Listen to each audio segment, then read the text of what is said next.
antes de chegar ao foco dessa videoaula, que é a relatividade do tempo, vamos fazer uma revisão de alguns conceitos da física clássica, que é a velocidade relativa considerando o tempo absoluto. Dados movimentos em uma única direção, a velocidade relativa entre dois observadores, segundo a física clássica, é a velocidade de A em relação a B é a velocidade de A menos a velocidade de B. Agora alguns exemplos para recordar e para ilustrar aqui os conceitos, tá? Uma pessoa parada à beira de uma estrada vê um veículo se movendo. Para a pessoa, é o veículo que está se movendo. E para o motorista do veículo, que está parado em relação ao mesmo, é a pessoa e tudo que está em volta do carro é que está em movimento.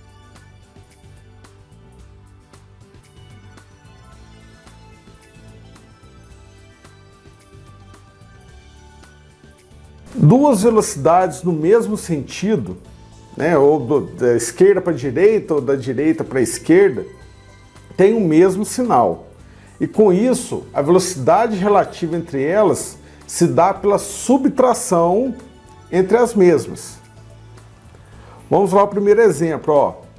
Um veículo com velocidade VA igual a 80 km por hora em relação à margem da estrada da esquerda para a direita e o outro veículo com velocidade B igual a também 80 km por hora, também da esquerda para a direita, em relação ao outro, vai ser o que? A velocidade de A em relação a B, né, dado pela fórmula velocidade de A menos a velocidade de B. Como eles têm, né, o mesmo sentido da velocidade, tem o mesmo sinal. E esse sinal de menos vindo da fórmula vai ser o que? 80 menos 80 é igual a zero. Então, ou seja, o motorista, né, que está na frente, ao olhar o retrovisor, vê o outro carro sempre a mesma distância dele. Assim como o motorista que está no carro de trás, sempre vê o carro à sua frente a mesma distância. Então, eles vão ter a impressão de que estão parados um em relação ao outro. E tudo que está em volta deles é que está em movimento, ok? Vamos para o próximo exemplo. Ó.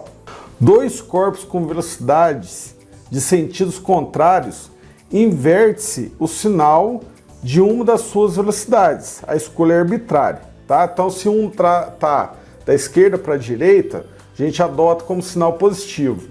O outro que está da direita para a esquerda, aí a gente tem que adotar com o sinal contrário. Então, se um é positivo, o outro é negativo. Tá? Então, ó, vamos no nosso exemplo aqui, ó, vamos considerar da esquerda para a direita como positivo e da direita para a esquerda como negativo. Agora um exemplo numérico. Um carro com velocidade VA 80 km por hora em relação à margem da estrada, no sentido da esquerda para a direita. No referencial de outro veículo com velocidade de 70 km por hora em relação à estrada, no sentido oposto, ou seja, da direita para a esquerda, vamos adotar o seguinte, ó, VB igual a menos 70 km por hora, pela adoção arbitrária aí que a gente escolheu, né, do referencial. Então é o seguinte, ó, a velocidade relativa entre os dois vai ser o que? VAB, ou seja, velocidade de A em relação a B é VA menos VB que é negativo, então 80 menos 70. Menos com menos dá mais, então 80 mais 70. Então a velocidade relativa entre eles é 150 km por hora.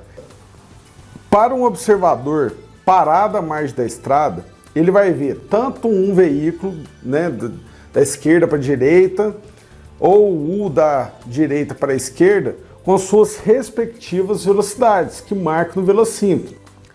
Mas os motoristas, né, desses veículos vão ver eles muito mais rápidos, né, entre eles, mais do que está marcando ali no seu velocímetro. Então, para fechar essa revisão aqui. Se a gente fazer a pergunta assim, que velocidade tem determinado corpo? A resposta correta é o seguinte, depende do referencial. Agora vamos analisar o caso da velocidade relativa com duas direções diferentes. Por exemplo, horizontal, na direção horizontal e vertical, que pode ser chamado, essas duas direções, como duas dimensões, tá? Isso aí é assunto para uma próxima videoaula, mas vamos focar aqui, ó, o movimento de um barco atravessando um rio, conforme as imagens aí, ó. Na travessia de um rio, a correnteza tem uma velocidade horizontal e o barco uma velocidade vertical. O movimento é dado pela resultante das velocidades horizontal e vertical. Fazendo o diagrama, conforme pode ser visto aí, é de rápida identificação de que se pode usar, e no caso vamos usar, o Teorema de Pitágoras para determinar a velocidade resultante, onde a mesma representa a hipotenusa do triângulo retângulo e os catetos nada mais são que as velocidades da correnteza e do barco. E eles têm um ângulo de 90 graus entre si. Com isso forma o diagrama de um triângulo retângulo e pode-se usar a relação do Teorema de Pitágoras. A hipotenusa ao quadrado é igual à soma dos quadrados dos catetos, tá?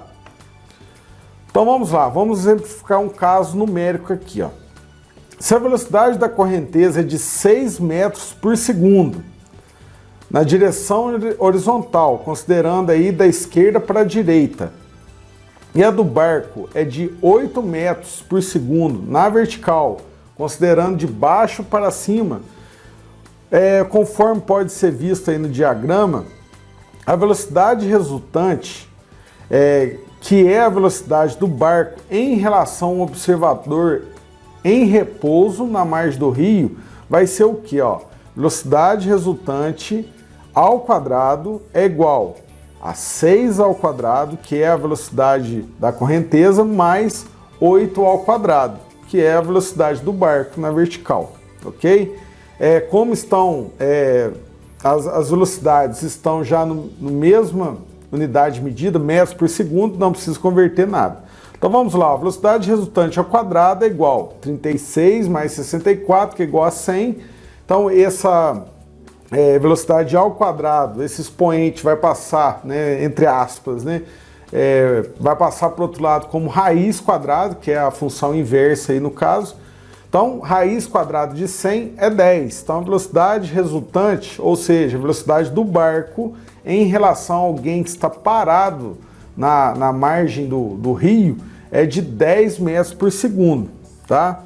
Essa velocidade resultante tem um módulo, né? O seu módulo é maior, tanto da velocidade da correnteza quanto a do barco, né? É o esperado, já que é a soma entre duas velocidades, né? Não uma soma direta, como a gente viu, né, no primeiro caso, em uma direção, mas não deixa de ser uma soma, tá? Agora, vamos para o foco desta aula, gente. Muita atenção agora.